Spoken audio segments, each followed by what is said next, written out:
C'est vendredi matin au monument aux morts de Romba que les élus, les représentants d'associations patriotiques, les personnalités civiles ou militaires ont commémoré l'armistice du 11 novembre 1918. Les jeunes sapeurs-pompiers de Romba ont tout d'abord effectué la montée des couleurs avant d'entonner la Marseillaise. Voilà, citoyens, formez vos bataillons, marchons, marchons, 1501 pur, abreuve vos sillons. Monsieur Sikora, président de l'Union nationale des combattants, section de Romba, a ensuite pris la parole pour rappeler l'atrocité de cette guerre mondiale. En ce jour du 11 novembre 2005, nous célébrons les 87 ans de la fin de la Première Guerre mondiale et de l'horreur qu'elle a engendrée. Le nombre de militaires tués dans les pays européens, Russie comprise, est estimé à 8,5 millions, auxquels s'ajoutent déjà à cette époque 116 000 soldats des États-Unis. Devant cette hécatombe, on peut imaginer ce que fut le nombre de blessés et d'estropiés.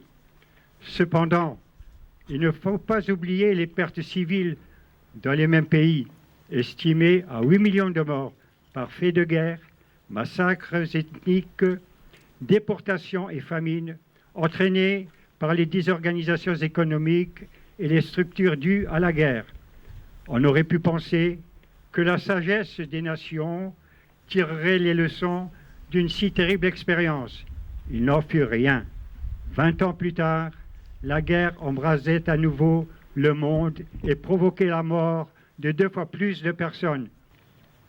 Aussi, en ce jour de commémoration nationale, les Français se rassemblent au pied des monuments aux morts.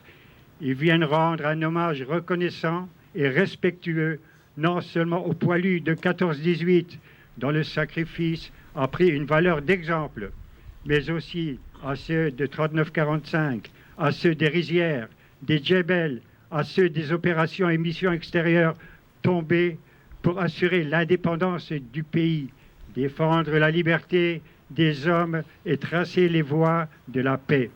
Alors, le 11 novembre prend la valeur d'un symbole. Il est jour national du souvenir, c'est-à-dire jour de reconnaissance et de piété envers les morts de tous les conflits supportés par la France. Il est jour d'union nationale pour que s'effacent les rivalités et les divergences devant une ardente solidarité humaine, laquelle doit rassembler tous les enfants de la même patrie. Il est jour de résolution en nous invitant à puiser dans le sacrifice exemplaire des morts que nous honorons la volonté d'établir de par le monde une paix juste et durable avec l'aide des nations qui doivent assurer l'aide matérielle et morale pour atteindre cette paix si désirée. Monsieur Fournier, maire de Romba, a ensuite lu le discours du ministre délégué aux anciens combattants, Amlaoui Mekachera. Dans le cœur de chaque Française et de chaque Français, le 11 novembre occupe une place à part. Tous, nous savons que, voici 87 ans, jour pour jour, notre pays remportait une des victoires les plus décisives de sa longue et grande histoire. Tous, nous connaissons le prix et les sacrifices consentis par notre patrie et par ses alliés. Pour toujours, l'armistice de Rotonde est gravé dans notre mémoire nationale.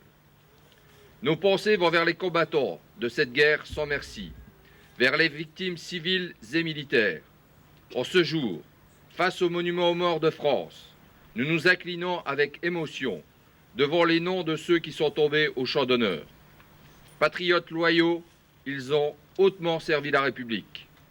À cet hommage, nous associons les blessés, les mutilés et les gazés, les prisonniers et les expulsés, les veuves et les orphelins, toutes les familles endeuillées et meurtries. La nation ne les oublie pas. Avec affection et respect, nous adressons un salut particulier à nos derniers poilus, survivants de l'horreur des combats, artisans de la gloire de nos armées, héros de la victoire de nos valeurs. L'année prochaine, la célébration du 90e anniversaire de la bataille de Verdun permettra de manifester notre fidélité aux combattants, et de réaffirmer notre inébranlable volonté d'approfondir la paix sur notre continent trop longtemps divisé. Dans la tradition du monde combattant, nous adressons ainsi aux générations futures un message d'honneur et d'espoir, un message de courage et de dévouement au service de la France dans une Europe toujours plus fraternelle. Messieurs Sicora et Fournier, accompagnés de 2 jeunes filles en habit de Lorraine, ont ensuite déposé une gerbe au monument aux morts.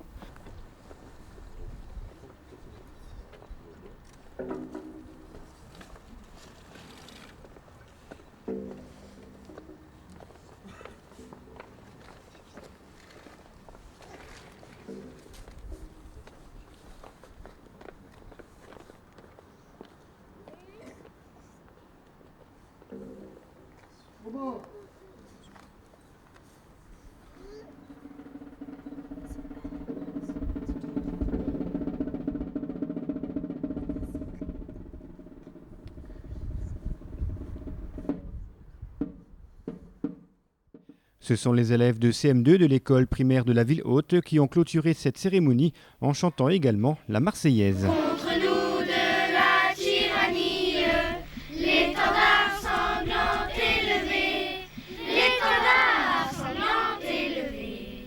Entendez-vous dans ces campagnes mugir ces féroces soldats?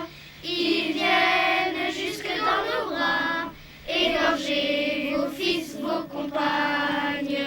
Aux armes, citoyens, formez vos bataillons. Marchons, marchons, qu'un sang impur abreuve nos sillons. Ainsi que les jeunes sapeurs-pompiers